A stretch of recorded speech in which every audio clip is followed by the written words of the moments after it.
Okay. Everybody can just put themselves on mute, please. So I'll begin the recording.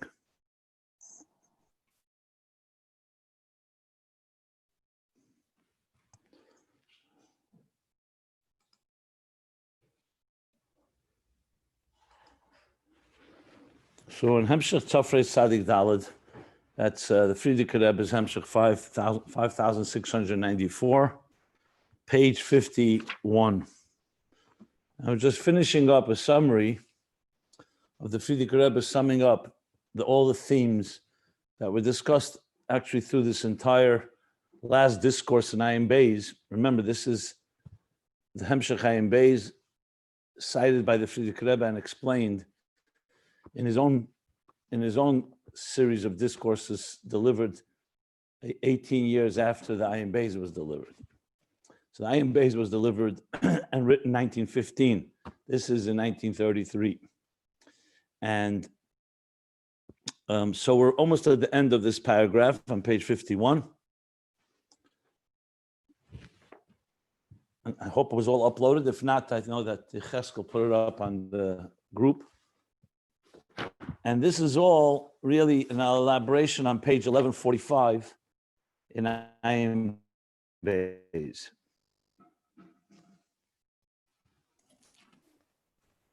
And actually, this summary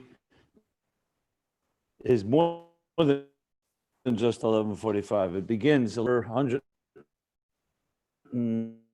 What discourse was that? 136. So we're almost done, and then we're going to go back to the Ayin Beis. So what have we discussed? The summary goes like this: everything from the beginning of even pre-existence, let's call pre-ishtalshlus as pre-existence, and everything in existence, the whole ishtalshlus, the whole cosmic order, is structured in three stages: yesh, ayin, yesh. Yesh Amiti is the source, in this case, Atzmus. The Yesh Nivra is the creation, the product. So we have the producer and the product. And we have the Ayin, the process, which the producer uses to produce the product. Production process, if you wish, the creative energy. Otherwise known as Ayin or Oir. And the Rambam refers to all these three. That becomes clear. The Rambam in the first chapter, fourth halacha, in Hilchos should say that, Hu levadei emes, that's Atzmus. That's the Yesh Amiti. He alone is the truth. As we explained at length, what means a true reality. Mitzisim Atzmusei, that his existence comes from his own essence. Built to Mitzias Nimtza, a non-existential existence, meaning non-existential in what we define as existence, and Mechuyev HaMetzias, these three terms, the Frierdiker Rebbe. The Rebbe Rashab used the first two. Frierdiker Rebbe added Mechuyev HaMetzias. A must. He's a must. He's a must existence, a necessity, a absolute necessary existence. That's the Yesh Amiti. The Yesh Nivra is created by the Yesh Amiti, but only by the Yesh Amiti. Because the only way to create a Yesh that is completely has no source we talk about a source in the sense of has to come from a true non-source type of true reality. So that's the Yesh Nivra. And yet the Rambam says, Lein la'achar emes kamitose, that even that creative energy that is a must, that is a true emes, is a true element of Atzmus's power to create, it's still, because only hu levadei bekeche, it's still not identify all of Atzmus, because leizer kol Atzmus, to be a creator, even that highest level of Mitzisim Atzmusei. Okay. Of Mitzisim Atzmusei, that's indicated to, and we compelled to come to that through the Yesh. Then comes the Ayin. The Ayin is the Oir. That comes the second shlila of the Rambam, going on this Ayin, that the Oir, though it is a totally dedicated and devoted and a reflection of its source. That's all it is. So the second negation is that too. Ein motzei emes movade kemoisei. Nothing that exists that's true except him, only him, and kemoisei. Movade kemoisei, only him and like him.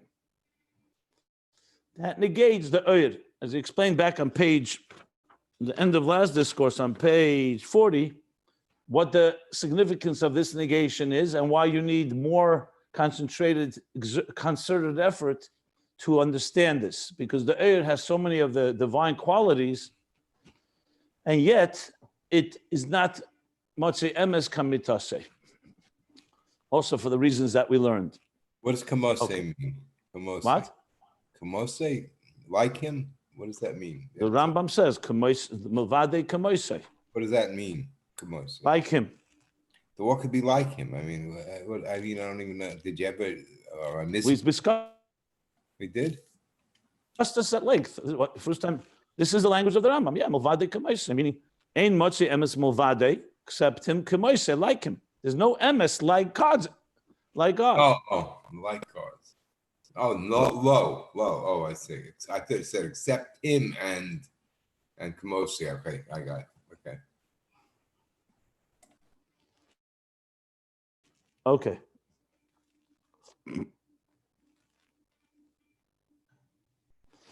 Now we're going for the ubir. And he explained again, this is a summation of ideas we've learned. There's nothing fundamentally new here. There's some new nuances, but nothing in the concepts were all discussed earlier. So this is really meant more to be a summation of it all, rather than going in depth all of the details. Obviously, I would refer you back to the classes that we learned these topics themselves earlier. Ubir, and he explained the yesh yisrin b'yisavas hayesh al yisavas ha'er. There's a yisrin, there's an advantage, as a something unique in the creation of the yesh over the creation of the oyer. I'm using the word creation lightly. Hisavas really means bringing into being. But for all practical purpose, it means the coming into being of the yesh has some quality that does not there in the oyer. And what is that? So he says the oyer. And here again, he brings together things that we learned earlier, but he associates them a little differently. Not different pshat, I mean, not the way he associates, but he sums it up. So he says, the oyer, not only by the oyer, regarding the oyer, in hagimel shaboy. Remember, there's the third thing inside the oyer. Remember, there are three elements in oyer: mitzias, kiyum, and gilui. He spoke about these three in the previous discourse. Maimer says, not only regarding the third element, shehu geder hagilui, that eir's geder, what's eir's definition? It reveals. It's a revealing force. It reveals what God wants to reveal. And it reveals the godliness that eir reveals. That's what's geder. So we learned back on page, where was it? Back on page, oh, it's a while back. It's a long while back. Sorry. It's all the way back to Maimorim back, I think. I just want to remind myself what it said. No, sorry. He said the three things he said on page 31. Oh, on page 32. On page 32, he said, the Inyan Hagimel Shabash who Gili in Izeg together Ed together Gili because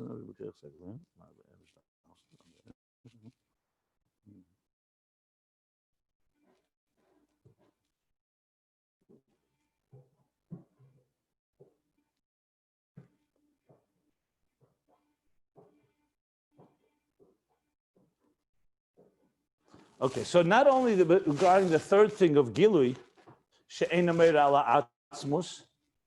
So remember, because it has three things, and we said the mitzias of the existence of it, its presence, is not on its own, it's only due to a source, just like a yesh. That it and the yesh are equal. In its kiyum, it has actually a quality over the yesh. because en kiyum has a kiyum atzmi. That even if it's not present, it has an inherent value because it's divine. It's a divine element. It's bittul. Gilui is the revelation of it is like almost the lowest level of it. So he says, so we're talking now, what's the mile of the yesh over er? He says, regarding the third thing, besides the fact that the third element in Gilui does not indicate an atzmus,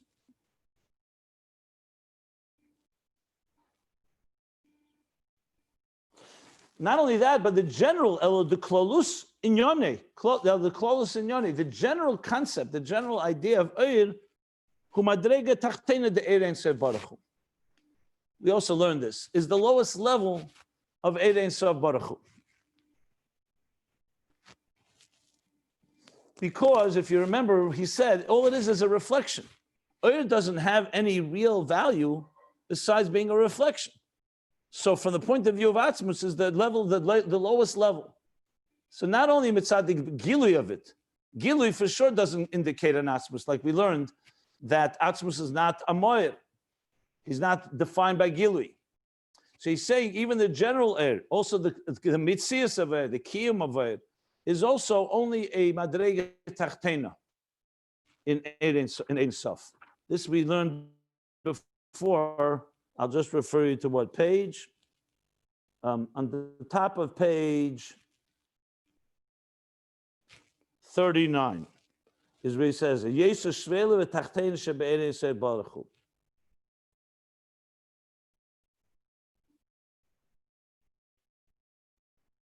Yeah, okay. So this is all er. Yesh, on the other hand, and now here's the comparison.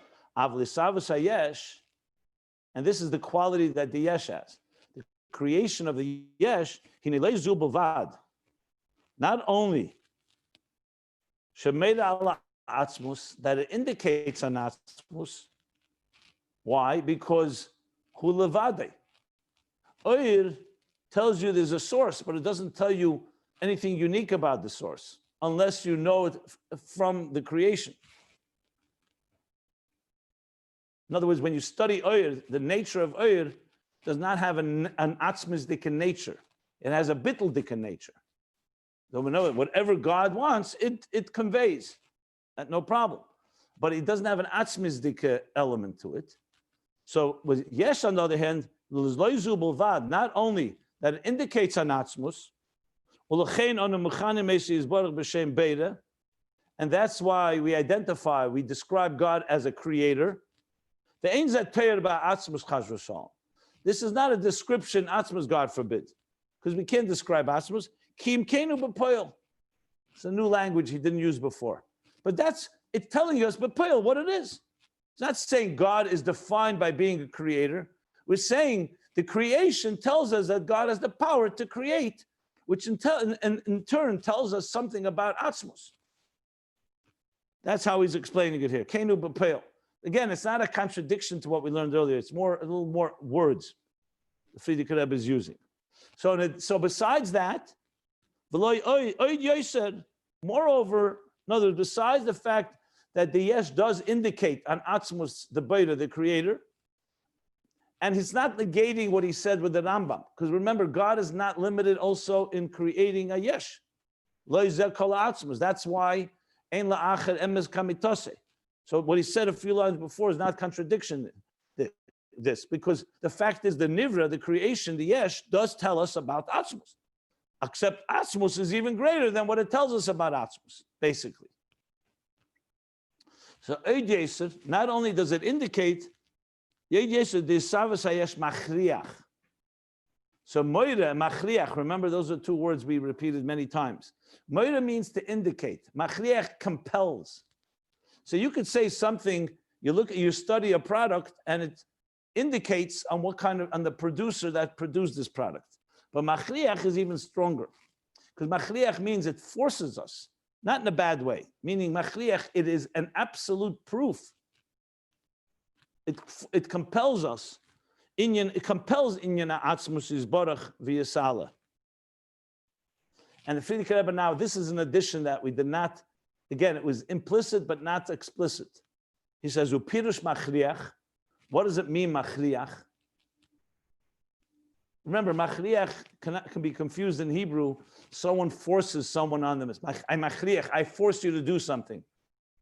That's not what it means here. Machriach is here a logical conclusion, a logical imperative, basically, that something tells you that something else must be the case. Like basically, if it was warm in this room, you know there must be some force that's making it warm. It's not just it indicates there is, it tells us it must be. So he explains what means machriach here. Shu mavayir, it explains. Masbir, how to explain the difference between mavayir and masbir? Biur and hasbara. I'm looking for English words. Mavayir or masbir. Very similar. Mavayir means a biur, an explanation. It explains. And anybody want to suggest mavayir, biur, and hezber? Biur sounds more of a deeper explanation. Hezber is more of a making it more accessible, I guess. Hesper is like a logical progression of an idea, and beer is like an illustration of what's going on. Not sure. They're usually very interchangeable, but okay, I'll come up with something. Right now, just for practical purposes, explanations, explaining it. What? Mevayer defined, Umasbir makes it very Explains. deep. Maybe. I don't know. I don't like the word define because we can't define God. That's the problem here. Mavayir, I think, one second, let me just see one thing here. Before he said the language, remember, it gives us a ksas musag, he said. Anyway, let's read it and then we'll see whether we have the exact words. Anyways, so what does machriach mean? Interesting. Moira means, it indicates, there's some force called Metzisim Atzmuse that created this yesh. Mavayir Masbir, he says, Eifen HaMetzias, the Mechuyev HaMetzias. It explains to us the way something that must exist exists. That's what he's saying. So it's not just telling us it's there, it's explaining to us somewhat the way it exists. How does Atzmus, Mechuyev HaMetzias, exist? You see, he's using here Mechuyev HaMetzias. Asher, this is words from the Rambam, the beginning of the Rambam, not the same halacha. The first halacha, Ma'amiti simotze nimtze kol hanivroim. From the truth, the Ma'amiti simotze, from the true element of the one that brought things into being, that everything came into being from the amitis, from the true reality. Okay, so this is the quality that yesh has over oir, that it indicates and it compels.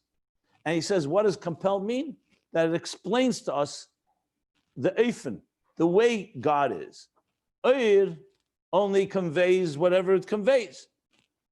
It doesn't, the oir does not, when you study oir, you will not know somewhat of the nature, quote unquote, and personality of Atzmus.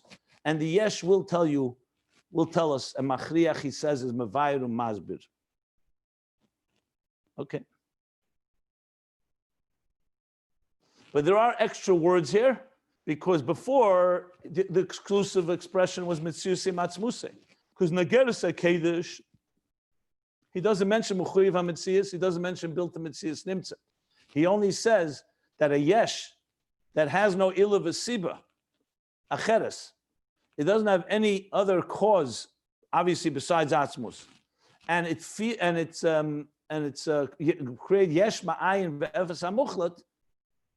That's only possible from atzmus hu levad bekechu hu ein le'ilah, who has no cause. It's yusim atzmuse. Now he's clearly saying that it tells us also about what mechuyev hametzias is, and amiti simotze, about the true nature, the true existence that God is. And what does it tell us? Clearly, it's telling us mostly about mitzusim atzmuse. But as I mentioned in Tov Shin Zayin, he does speak how it tells us about Bilti Mitzias Nimtza as well. And maybe about Mechuyev HaMitzias.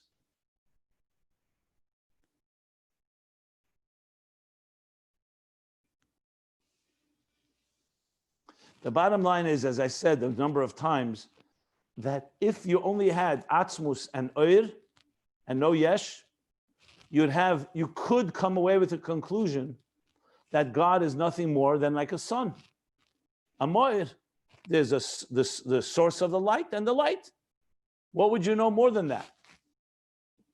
But since God creates a Yesh, it would be suddenly the sun creates something. The sun doesn't create anything. All it gives off is light. If, let's say, one morning you woke up and you suddenly see a product and the only place to look at is the sun, there's no other place to go to, you suddenly say, 1 second, I thought it was only a sun. It only gives off light. No, you say, no, there's more to it.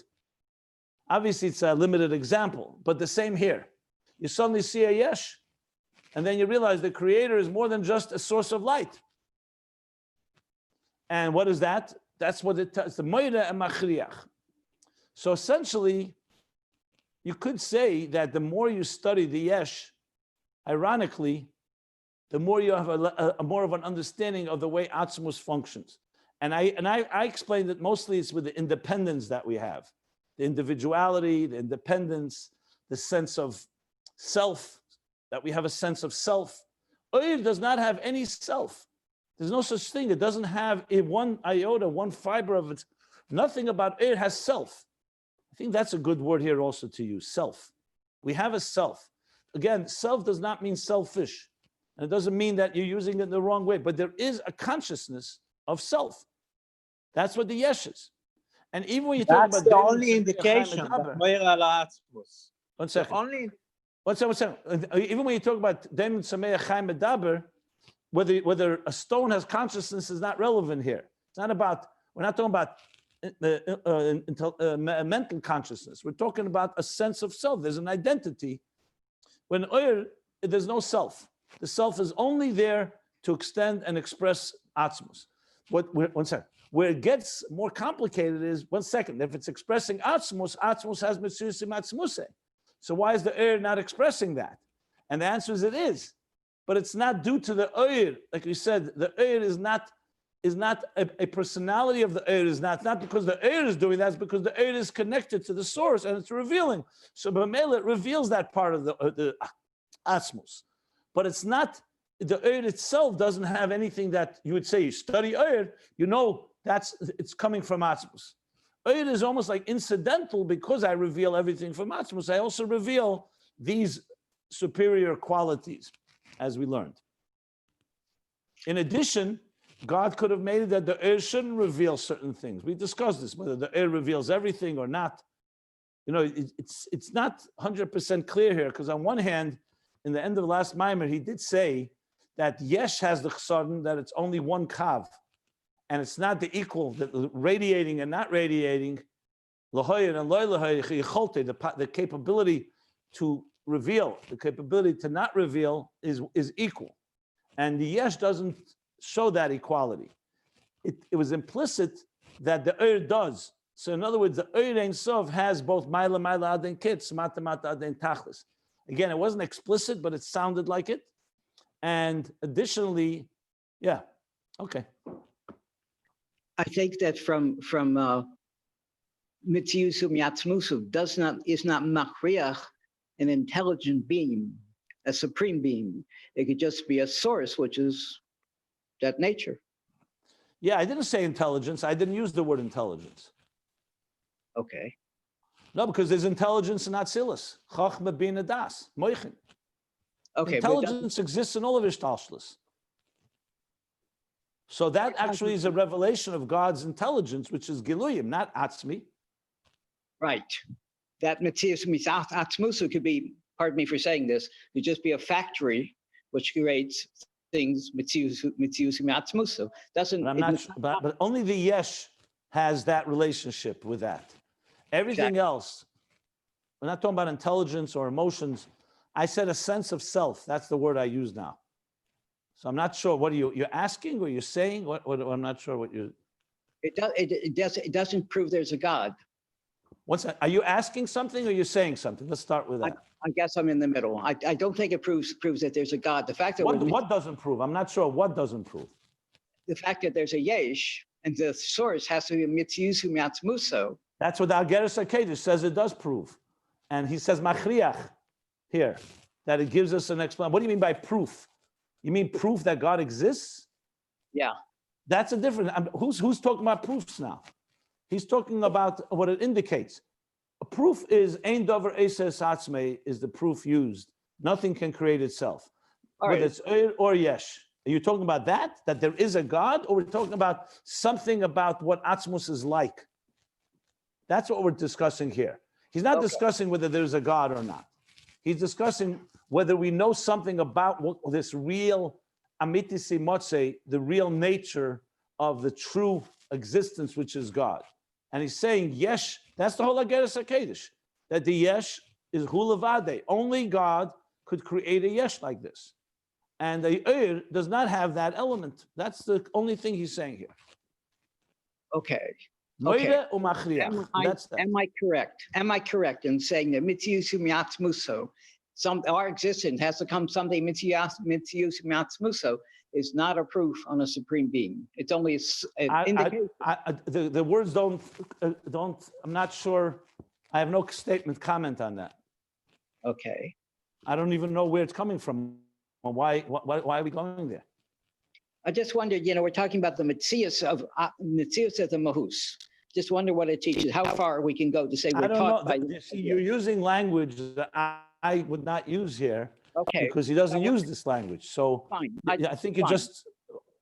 Good. But I just want to know how far we can go, how much we can say if we have this idea. Read the Ageres HaKedesh, whatever he says, that's as far as we can go. Okay. And then this Maimer, the Maimorim that explained the Ageres HaKedesh. Yeah. This is not our own thing. This is coming straight from the Alter Rebbe in Siman Chaf and Ageres HaKedesh. Yeah. He's talking about how the Yesh HaNivra tells us that only God can create a Yesh like this because God is Mitzius Matzmuse. Yeah. Okay. So that's it. It's that attribute. Whatever has it makes it possible. Okay. That's what I think. Okay. Look, Fine. if a person wants to deny God exists, I don't know if you can prove with Mitzius Matzmuse of the Yesh that God exists. I don't know. I think the proof for God exists is more that nothing can create itself. That's far more of a compelling argument of God's existence. But if you want to talk about what God is like, the Yesh tells us something, like he says, Mavayru Masbir, Eifuna Mitzias. Anyway, I would suggest that these are deep ideas. I try to explain it to the best of my ability. We have all the recordings. My suggestion is read it again inside. Don't be smarter than yourself. Try to just absorb what's said. Okay. Okay. Then you'll process. I'm not saying to you only, I'm saying it to all of us. Yeah. This is ideas. I would go over the Ageres HaKedesh inside, and then look how the Ayin Beis explains and Friedrich Rebbe. As I said, we went over this quite extensively, good over 20 classes. I feel I can go over and say it again, but it's exactly what you should be doing, reviewing it again and again until you get more of a sense of it. I try to deal with Chof, right? Ageres HaKedesh Siman Chof. Yeah, it's good you should know that by now. Yeah. We've all been through it many times. We've all been through all this idea many times, but No, but I'm saying these ideas, there's nothing wrong to say that you need hundreds of times to review it till you begin to get a better sense. It's simple. There's no shortcuts. What can I tell you? What you're hearing when I teach it is my understanding. Don't confuse that with your understanding. In other words, just because you understand what I'm saying, you understand that I understand, still doesn't mean you understand it. Now comes the work. We learned it extensively. This is already, probably we reviewed this point at least 20, 30 times. Explain. So I'm not lazy. I can go explain it again. I'm just telling you as a teacher, my feeling at this point is that enough was said to give you everything you need. So I'm suggesting go back, pshat. What does he say in the Ageres HaKedesh? Just read it inside on your own. I'm not, Then see how the Ayin Beis on page 11, where does he begin this? on page 1144, and then the Tzaddik Dal, which takes it further. I think, and go without trying to understand it deeply. Just what does he say? Then take what he says, and then see, dissect it. I'm breaking it down based on, firstly, my understanding, and I've gone through this many times. And each piece is a different element. Remember, indicates something, yesh indicates something. As a matter of fact, as I said, the mere fact that it's a yesh cannot compel us that there's a source. It just compels us that the source must be something that is beyond source. Yeah. Okay, we'll stop here with this. I'm going to go now to Ayin Beis. Okay. We'll start the new mimer in Ayin Beis with your permission. All due respect, I'm reflecting back what I heard from you and gave a lot of thought to.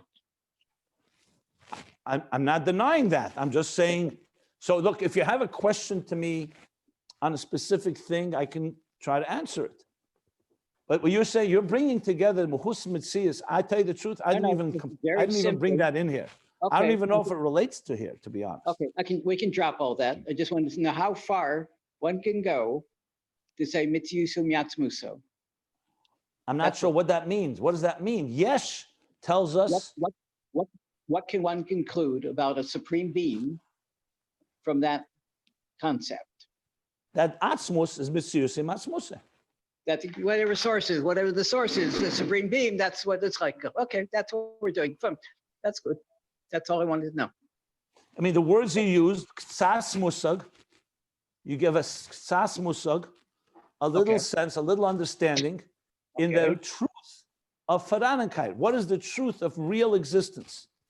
We have a Ksas Musag. Now he says, Mevayir Masbir, Oifena Mitzias. Yeah, it's been a fantastic series of classes, you know. Okay, look, the only thing I could say, does say Eifana Mitzias. I don't think we can relate to the Muhus of Atzmus. Of course. We're talking about the Mitzias of the Muhus of Atzmus. Yeah, of course. That's what we're talking about, of course. Even Mitziusim Atzmusim. Maybe that can be explained. That's why Lo Yizeh Kol HaAtzmus Shenivra Memena Elamis. Nivra Memena Hayesh, because ultimately, Ein Acha Emes Kamitase, because the Muhus of Atzmus remains beyond. Okay, fine. So I'm closing now, page 51 in Tzaddik Dalet. I'm opening up Ayin Beis, since we have time. So this class is gonna fun. I would have liked to do a new class with that, but you know what? We have another half hour here, so. So we're starting a new mimer now, finally. This past mimer, 136, we broke a record. There's 73 classes on it. Between Ayin Beis and Tzaddik Dalet, we learned 73 classes just on that mimer. How's that? Okay. So we're on page 11. This is only the preparation. These 76 classes are only the preparation, the achona to now you have to understand it. Yeah.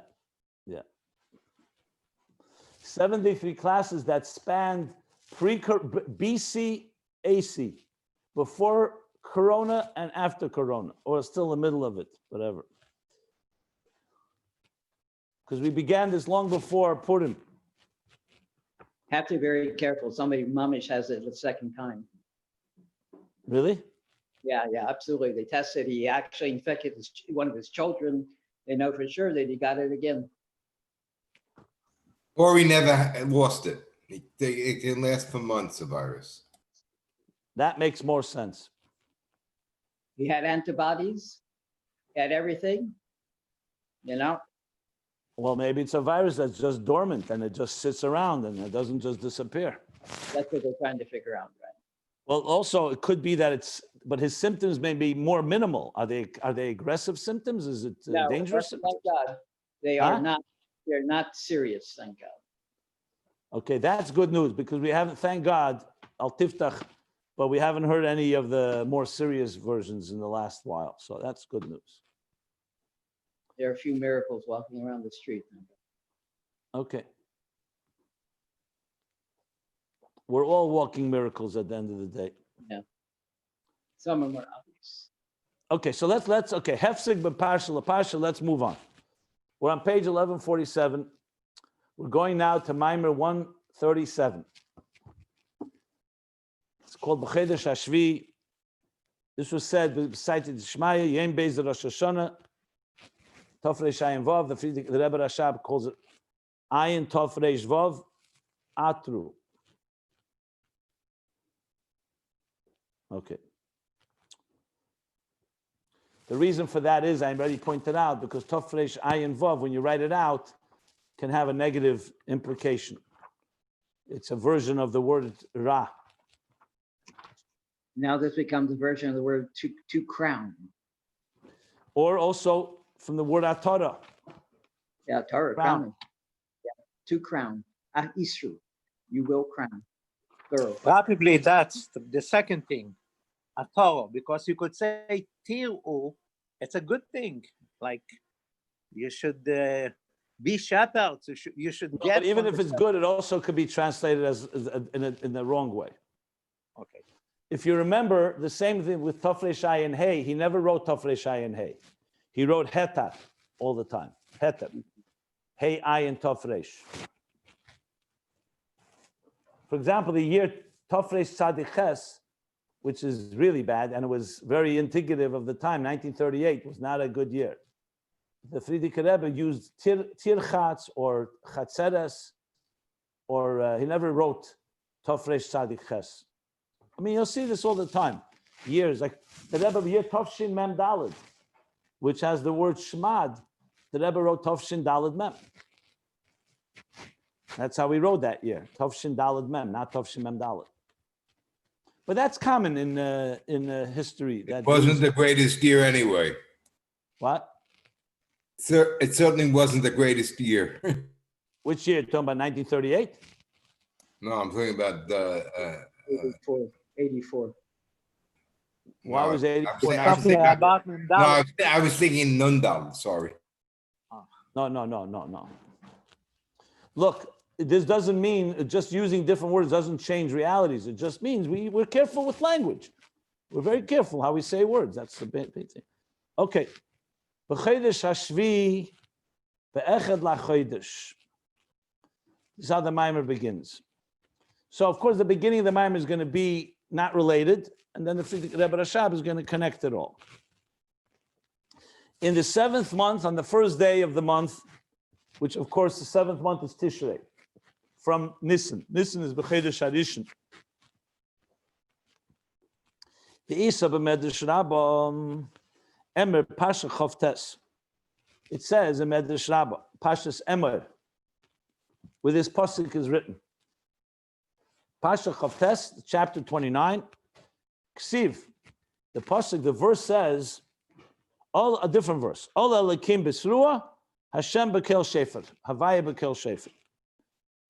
That God rises B'Truah. Truah is the call. Truah is the sounding, I should say, of Truah. So Truah is a particular sound. We know Tkiya, Truah, Shvarim. Tkiya, Shvarim, Truah. Hashem B'Kel Shefer. So it's like two phrases. Ol Elokim, God should rise. The Truah, through the sound of the Truah, the particular sound. The Truah is the sound that has breaks in it. The staccato breaks. One second. Truah, Tkiya, Truah. Staccato. Shvarim is the small breaks or the Yeah, big right. breaks? No, the small base is true. Right. True is da. Right. That's true. Is the da. Right, exactly. And Shvarim is the middle one, where it's so, like da, like that. Okay. So he says, Hashem B'Kel Shefer. Says the Medrash. What does the Medrash say in this verse? At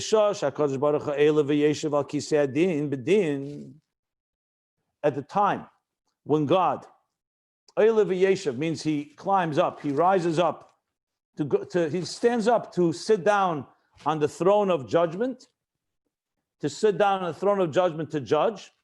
Kisei hadin bidin hu eila Shenemer ola lekim betrua.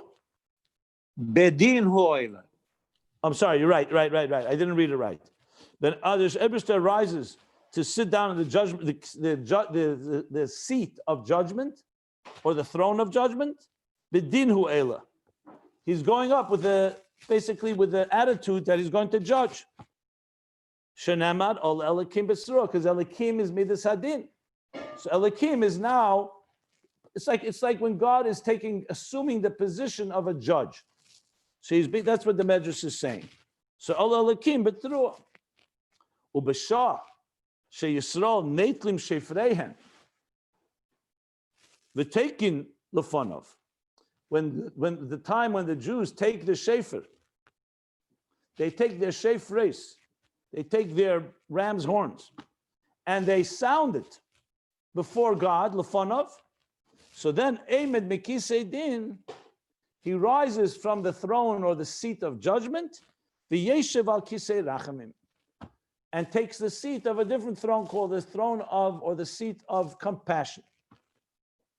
Shanemar, the second half of the pasuk, Hashem Havayu, which is rachamim, v'kel shefer, u'mismal aleim rachamim, and he bestows or he fills up the smala alehem.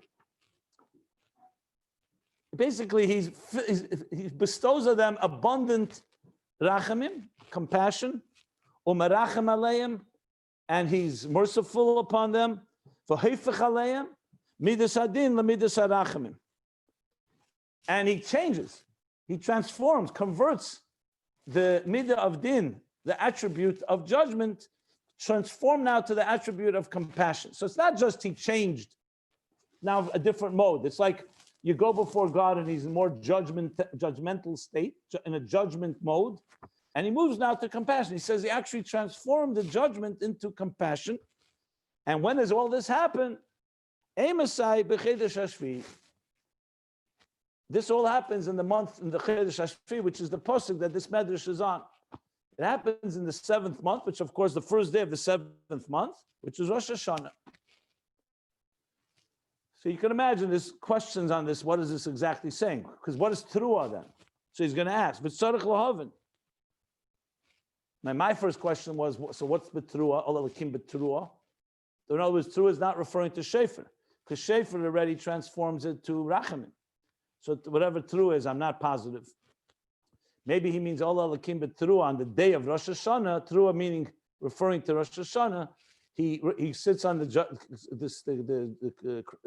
throne of judgment, and when Jews take shefer and they sound the shefer, that's when could be. Teruah could also be din, because teruah is sometimes the teruah comes from the word trembling. Maybe it's connected to that. I'm not sure. I'm just pointing that out. V'tzarech lahavin. These are the questions. That's the medrash. Ask the Rebbe Rasha, we have to understand. What is this arichus? That is filled up with and fills them up with abundant compassion. He already said before that he rises from the seat of judgment and takes the seat of compassion. So what do you have to add more? Mismala leim rachim, as if like, what's this? What is it adding? V'oid u'merachem aleim v'heifech, and another statement that he has compassion on them v'heifech, and he transforms judgment to compassion. What would be missing if you said when the Jews blow shefer, lefana, before God, he goes from the throne of judgment to the throne of compassion? And that's it. And when is this a chedesh hashvi? No, the medrash just adds mismal aleim rachmim, one statement, and then additionally u'merachem aleim v'heifech, and he transforms judgment to compassion. The Rebbe Rasha is asking, what are these extra phrases adding to our understanding? Gam tzarich lahavin, we have to also understand. What is this additional at the end? You already said that when they blow shofar. So what's this additional b'chedesh hashvi? Mashma. From this addition, it appears, it seems, the kol zeh dafke b'chedesh hashvi. That this the chedesh hashvi has some power, something unique about this month, the 7th month, that all this happens in that month. Why is all this connected dafka to this month that you're emphasizing? In other words, it's not. You can't say that the Medrash is just adding a line to tell you what's the calendar date when this happens in the month of the 7th month. The fact that the Medrash adds is like telling us mashma. He says, doesn't say it's direct, but it's definitely implicit that something that all this. When does it happen? Dafka and chedesh hashvi. There's something about this month. Okay, those are the questions. To understand this, one has to preface what was explained earlier. Sheyesh gimel madreges yesh ayin v'yesh. So here's going to be a summary of just 2 lines. That there are 3 levels. Friedrich Rebbe's summary was a little longer. This is going to be shorter. Yesh v'ayin v'yesh. Yesh harishon, the first yesh, the first state of being, first being. Hu b'chinas yesh amiti is the true yesh, the true existence. B'chinas atzmus ein sof, shu amitis heyesei, that's atzmus ein sof, which is the truth of existence. Heyesei means the truth of veranenkeit, of being. The true being, the true existence is atzmus ein sof. That's the yesh harishon. Yesh Hasheni, who are yesh the nevroim. That's the yesh, the being of the creatures or the creations. V'ha'ayin, and the ayin who amamutze b'neim, and the ayin is the interface between them, the process through which God channels His creative energy to create. So the yesh amiti here, yesh hanivra, and the ayin be'emtza is the flow from one to the next. I just want to point out, even though I did explain it, he never really explained why the mamutza is an ayin. But it seems clear why. Because the mamutza cannot, God forbid, is not a replacement for the yesh hamiti. It's completely bottled to atzmus. So that's why it's ayin, it's bittul. And it's an ayin from the point of view of Nevrayim because it's beyond us. It's a mysterious force, not something you can identify. It's not a yesh mi-yesh, it's yesh ma'ayin. But now the Rebbe Rashab is going to go into more detail what this ayin. So we're going to now be most focused till now was mostly on the yesh and the yesh, with a little discussion of the ayin. The oyer is the power that the koyach hamahava travels through, it carries and channels the divine creative power. Now he's going to talk about what this ayin consists of. So here's what he says. I said this in order to help the structure. So this is not, this is like moving to a next subject in this topic, obviously. But this is the next subject, the ayin. What is this ayin? And what he's going to just keep this in mind. He's going to break the ayin into 2. Till now, we spoke 3 levels: yesh, ayin, yesh. He's now going to say this middle ayin, this interface, breaks into 2, which makes sense. If you remember, the whole Ayin Beis is interface. An interface always has to have an element of each being that it's connecting. So here's what the Rebbe Rashab says, and bear in mind that Tzadik Daled also continues from here. So now we're moving here. We're going to learn this. I'm not sure how far we'll go. I'm going to see where the Tzadik Daled, and we'll go back and forth till we get it down pat. Okay. Anybody want to ask anything, or just let's move forward? Okay. V'hinei, and now, ha'ayin ha'mamutza, b'mchinis yesh amiti v'yesh hanivra, this ayin ha'mamutza, this nothingness, I don't know if I translate it that way, but this state of ayin, this non-entity, this non, I would say no self. It doesn't have an identity in the sense Atzmus has. The Yesh Hanivra, Yesh Amiti, Yesh Hanivra, both are existent realities. This is it's not nothingness.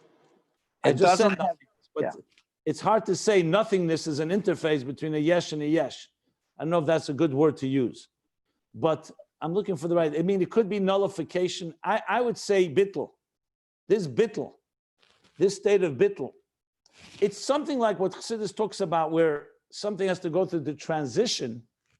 It loses its previous identity before it goes into new identity. But we'll stick with the word ayin, but I'm just saying, I don't have an exact translation. Yes, nothingness is correct, technically, but nothingness also implies nothing's happening. So what is it doing? What is this mamutza? It's nothingness, a state of nothingness. I remember it is oyer, and we're going to learn. I'll look for a word. I don't have a perfect word yet. It's more formless than nothing. Yeah, maybe that's good. Formless, shapeless, identityless. Maybe, that doesn't have its own identity. As I said, ayin can mean two things. It's bottled to what's higher, and it could be mysterious to what's lower. So ayin could also be mysterious. That's beyond us. It's something that we can't identify. We'll see. Let's continue.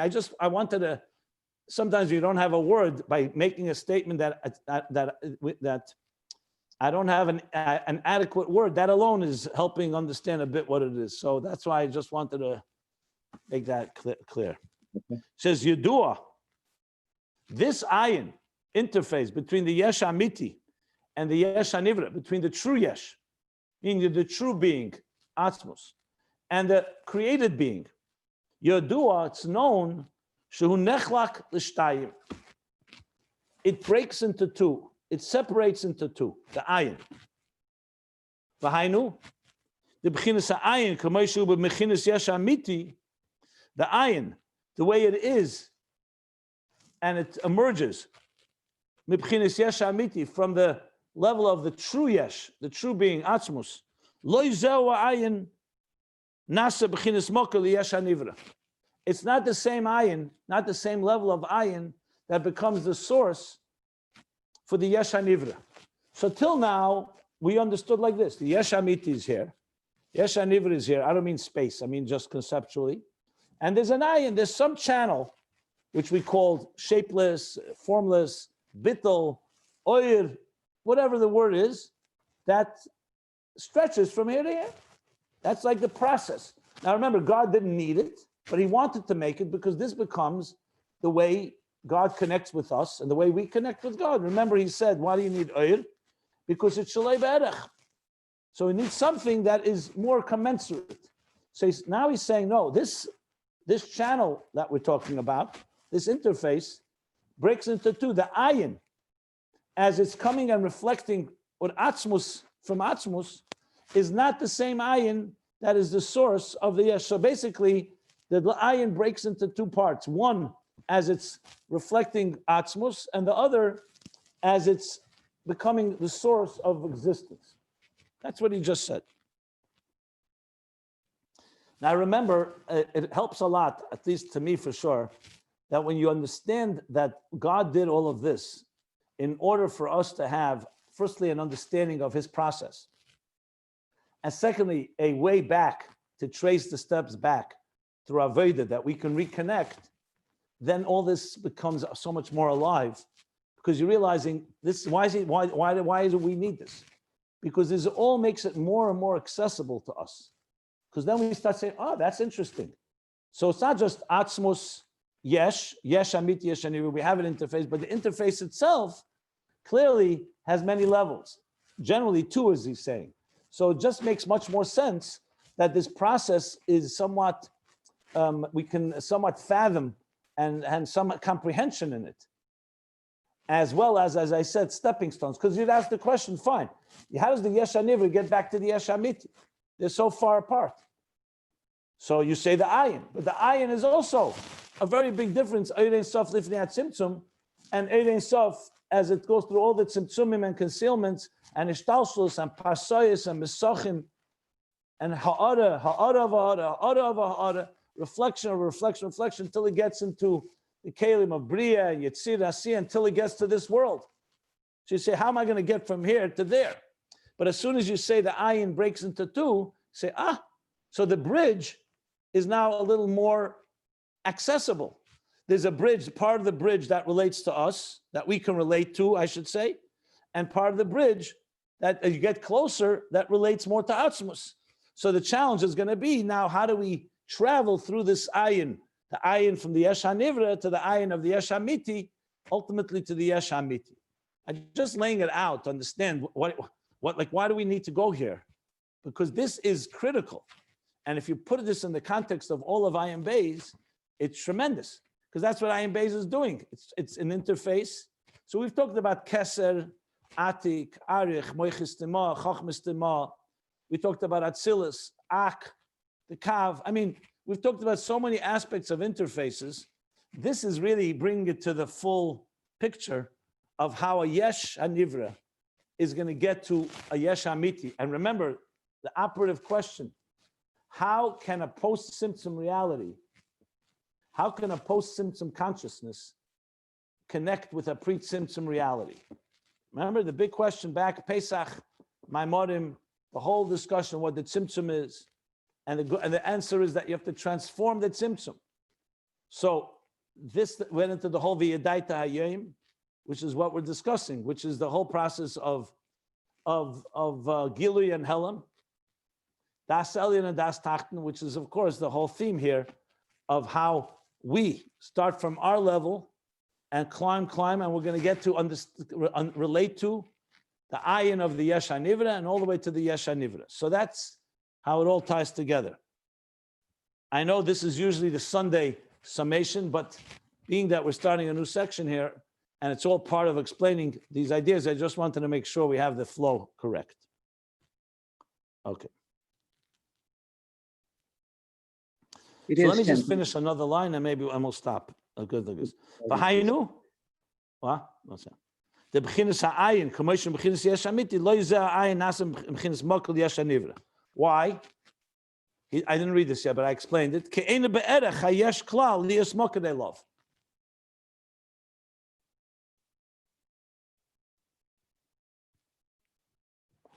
Because I'm trying to understand. Because the ayin of the yesh hamiti is ena be'erech to the yesh at all to be a source. In other words, to say that we said before, atzmos for sure is not be'erech, but even the ayin, the oir, that reflects atzmos, that's expressing the highest levels of oir. He says that is too far beyond the yesh hanivra to call it a source. You can't call it a source. You could say it's God's creative energy. It's expressing what God wants, but it's still too intense and too high to call it. That's what he means. Eine be'erech, he's referring to the ayin of the yesh hamiti. Liyes moker elov. So that's why you need a second level of ayin that becomes a moker, a source that is more commensurate and more relates to us. Rakshiyesh beis madrigas ba'ayin zeh. Rather, there are two levels in the ayin. I'm just going to read the two. Ha'echad, the first level of ayin, k'moishu l'bgabi yesh hamiti. The first level of ayin, the way it is in relation to the true yesh hamiti, atzmus, v'nikra ayin ha'amiti. So the first now is giving it a name. It's called the ayin hamiti because it's the ayin of the yesh hamiti. So it makes sense. It's the ayin. It's the ayin of the. That's why I'm saying the word ayin is hard to say here. You can't say it's the nothingness, the true nothingness. I don't know if that would be the right way to say it. So I just say. Anyway. Ayin hamiti. You want to say someone wants to say something? It's the ayin amiti is like the total expression of the true amiti. Of the what? It's like the total expression of the yesh amiti, ayin amiti. Yeah, that's what I just said. Yeah. Okay. Fine. Yeah. Va'beis, and the second level of ayin, k'moshenasa mokel yesh hanivra. How this level, this interface becomes a source for the created yesh. Okay, here's where we'll stop. So we're in the middle of page 1147. And